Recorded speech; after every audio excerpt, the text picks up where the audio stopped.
Hi friends, குளிர்காலம் start ஆனாலே evening coffee, டீயோட சூடா மொறுமொறுன்னு ஏதாவது சாப்பிடணும் போலயே தோணும். உங்களுக்கும் தோணுதுங்களா? வாங்க இந்த புடலங்காய் சில்லிய நம்ம எப்படி பண்ணலாங்கிறத பார்க்கலாம். ஸோ புடலங்காவ வந்து நல்லா வாஷ் பண்ணிட்டு ரவுண்ட் ஷேப்ல கட் பண்ணி எடுத்துக்கலாம். இது புடலங்காய் வந்து இலை புடலங்காய் தான். ஸோ அதனால வந்து பார்த்தீங்கன்னா, தோல் வந்து பீல் பண்ணல. ரவுண்ட் ஷேப்ல கட் பண்ணிட்டு அந்த இருக்கிற சீட்ஸ மட்டும் நம்ம வந்து எடுத்துடலாங்க. முத்துன புடலங்காவா இருந்துச்சு அப்படின்னா, நீங்க வந்து தோல வந்து பீல் பண்ணி எடுத்துக்கோங்க. மீடியம் சைஸ்ல கட் பண்ணி எடுத்துக்கலாங்க. ஸோ இதோட விதைய வந்து தூக்கி போட்டுறாதீங்க. அதில நம்ம வந்து சட்னி அரைச்சுக்கலாம். ஸோ இதுக்கு வந்து ஒரு 4 ஸ்பூன் அளவுக்கு கடலை மாவு, 2 ஸ்பூன் அளவுக்கு ரவை, தேவையான அளவு உப்பு, கரம் மசாலா, அப்புறம் மிளகாத்தூளு காரத்துக்கு ஏத்த மாரி ஆட் பண்ணிக்கோங்க. இஞ்சி பூண்டு பேஸ்ட் ஒரு 1/4 ஸ்பூனு, அப்புறமா மஞ்சத்தூளு, அப்புறம் ஒரு 1/2 லெமன வந்து இதோட நம்ம வந்து புழிஞ்சு கொஞ்சமா தண்ணி ஊத்தி நல்லா வந்து மிக்ஸ் பண்ணி எடுத்துக்கலாம்.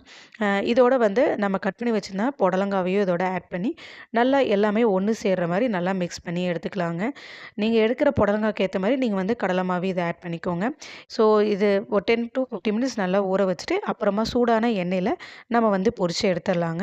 மீடியம் ஃப்ளேம்லயே வச்சுக்கோங்க.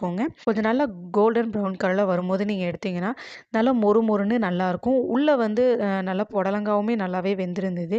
நல்லா குழந்தைங்களும் நல்லா விரும்பியே சாப்பிட்டாங்கங்க. டீ, காஃபியோட வச்சு சாப்பிடும்போது அவ்ளோ டேஸ்ட்டா நல்லா இருந்தது. மொறு மொறுன்னு சூப்பராவே இருந்தது. இதோட நீங்க வந்து கார்ன்ஃப்ளவரும் வந்து ஆட் பண்ணிக்கலாம். கண்டிப்பா நீங்களும் வீட்ல ட்ரை பண்ணி பாருங்க. பாய். Thank you.